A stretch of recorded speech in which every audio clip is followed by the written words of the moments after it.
नमस्कार मंडळी, कसे आहात? मजेत ना?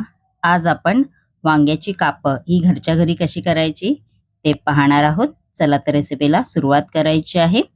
इकडे मी मोठं वांग घेतलेलं आहे, बघू शकता तुम्ही. त्यानंतर आपण आता हे वांग कापणार आहोत. असे गोल स्लाइड्स करायचे आहेत वांग्याचे. असं कापून घ्यायचं आहे, बघू शकता तुम्ही. असे वांग्याचे गोल स्लाइड्स करायचे आहेत. मस्त लागतं एकदम चवीला वांग, असं वांग्याचे काप असे कापून घ्यायचे आहेत, बघू शकता तुम्ही. त्यानंतर आपण सुरीच्या साहाय्याने कापांना असे चिरा मारणार आहोत, जेणेकरून जे आपण मसाला भरणार आहोत तो आतमध्ये मुरून जाईल. असा चिरा मारून घ्यायचे आहेत सगळ्या बाजूने.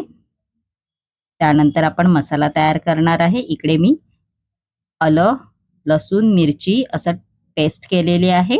त्यानंतर हळद घालायची आहे, त्याच्यामध्ये बेडगी मिरची मसाला घालायचा आहे, आमचूर पावडर घालायची आहे, त्याच्यामध्ये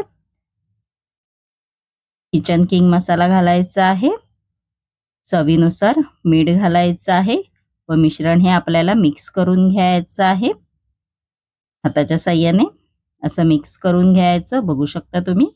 आपण आता याच्यामध्ये वांग्याची काप आहेत ते अशी घोळवून घेणार आहोत, म्हणजे जो मसाला केला आहे तो त्याला असा लावून घ्यायचा आहे